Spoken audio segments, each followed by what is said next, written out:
The second TNA Impact of the new era will feature the in-ring TNA debut of Nic Nemeth against Zachary Wentz. There's a return of the New Japan legend Okada and the Knockouts Championship rematch from Hard to Kill. This is the TNA Impact review on the Hitting the Turnbuckle channel.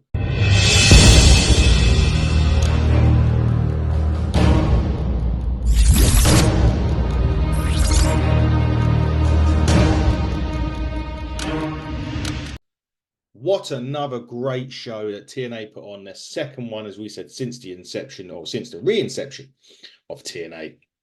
There was a lovely graphic at the start of Impact with a tribute to Francisco Ciasso, alongside the recap of Nic Nemeth's promo and when he became and subsequent brawl, with Steve Macklin. The first match was absolutely incredible. Chris Bay and Kevin Knight. Chris Bay has been in a groove just the whole of his TNA run so far, and Kevin Knight has been a low-key show stealer, and this was a lot of fun. There was quick near fall at the start as well from Chris Bay. There were some brain busters. There were some splashes. It was just crisp. The match was totally and utterly crisp. You need to go and watch this one. What a way to open up another TNA Impact show. And this one was a win with the art of finesse from Chris Bay. And he was to go and pick up the very impressive victory. However, that wasn't the end of proceedings. No, sir. The grizzled young veterans attacked Chris Bay and Ace Austin with the grit your teeth. And that will, portray to something that happens a bit later on Impact, which I can't wait to tell you. But next was an Ash by Elegance, another vignette for her. Basically, she's come into TNA. And she's also undeniable, irresistible, and unforgettable. And she is Ash by Elegance. It'll be interesting to see when she does make her debut, how she gets on. The Knockouts division is stacked as well. So I'm looking forward to seeing how Ash by Elegance does when she makes her TNA debut. There was a big recap of Kazarian turning on Eric Young last week.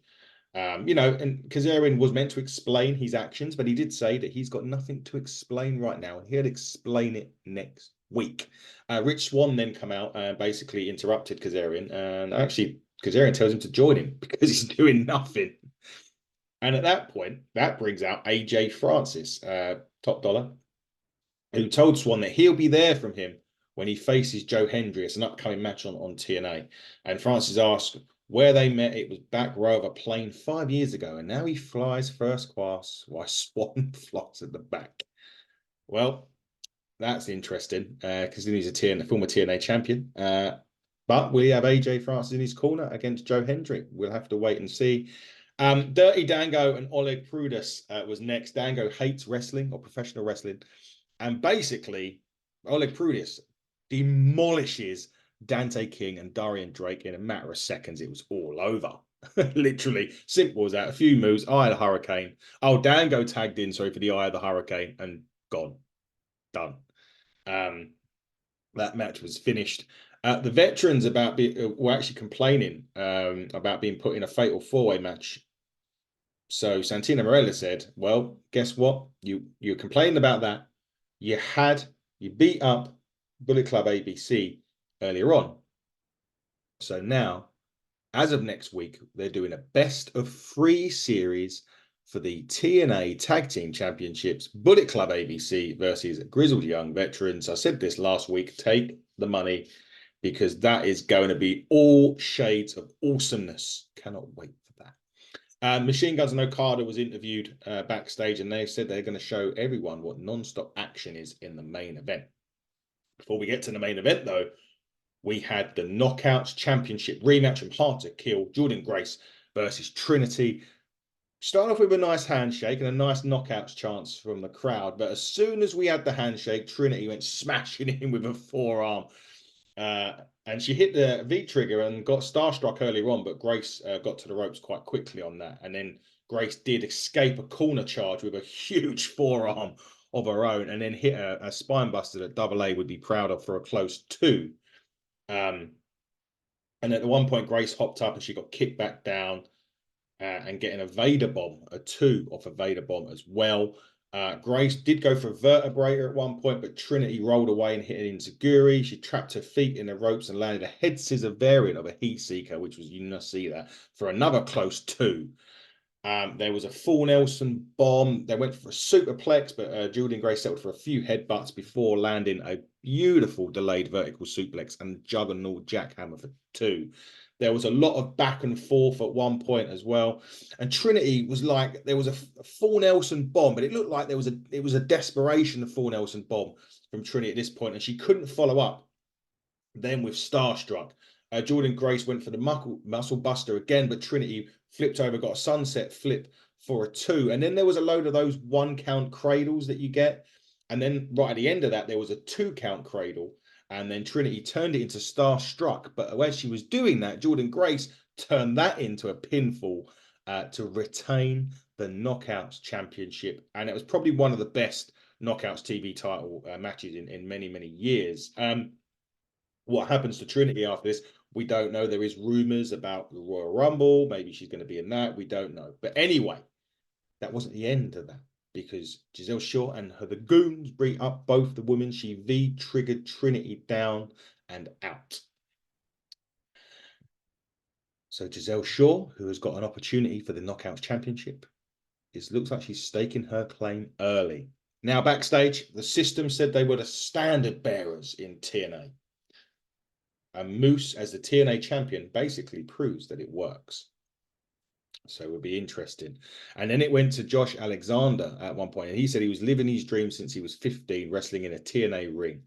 And he beat the best in the world, Will Ospreay, last week, which was an amazing, amazing match. And he is now the world beater.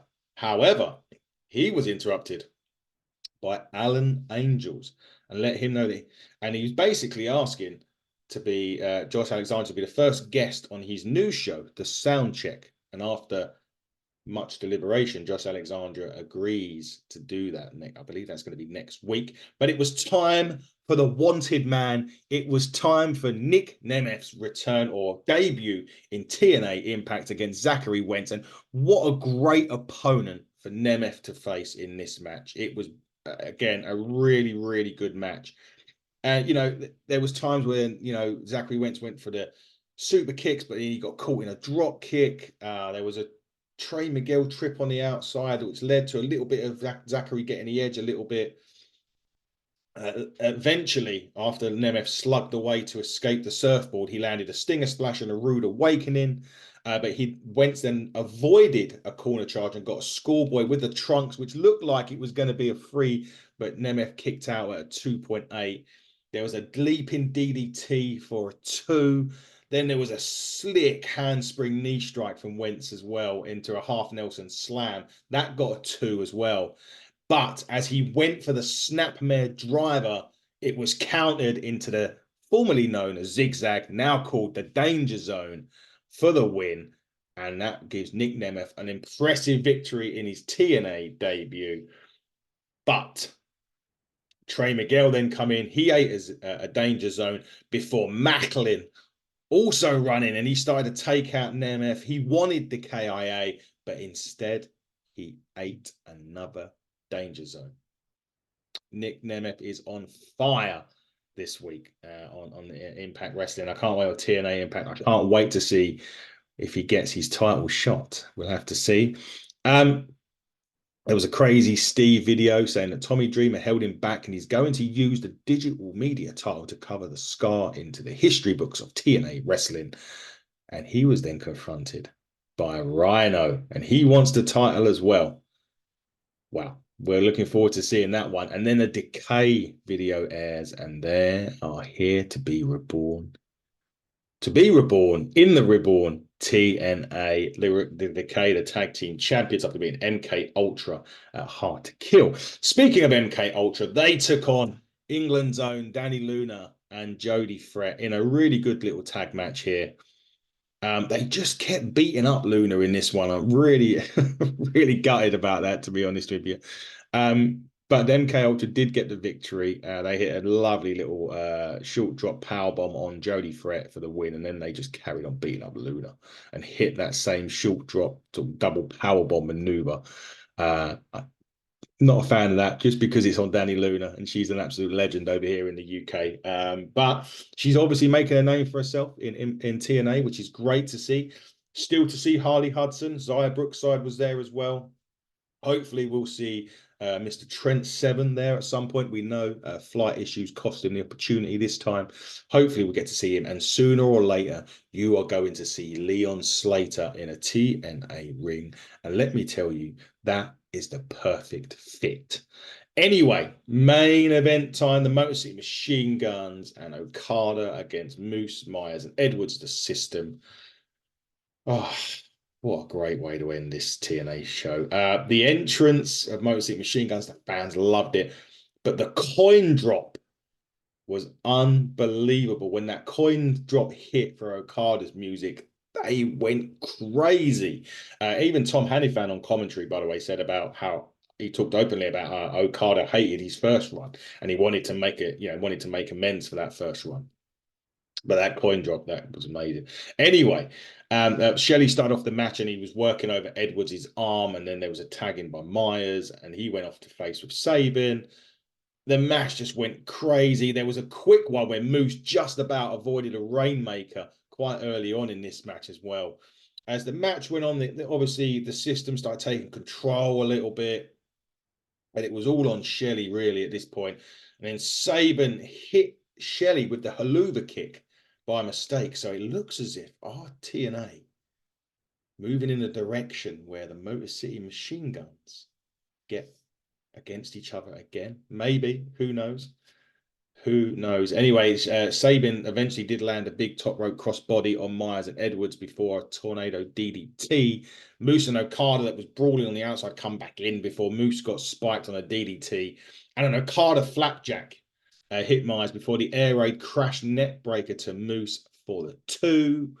However, Okada landed the diving elbow before the Rainmaker pose, but Moose avoided it, ate a drop kick.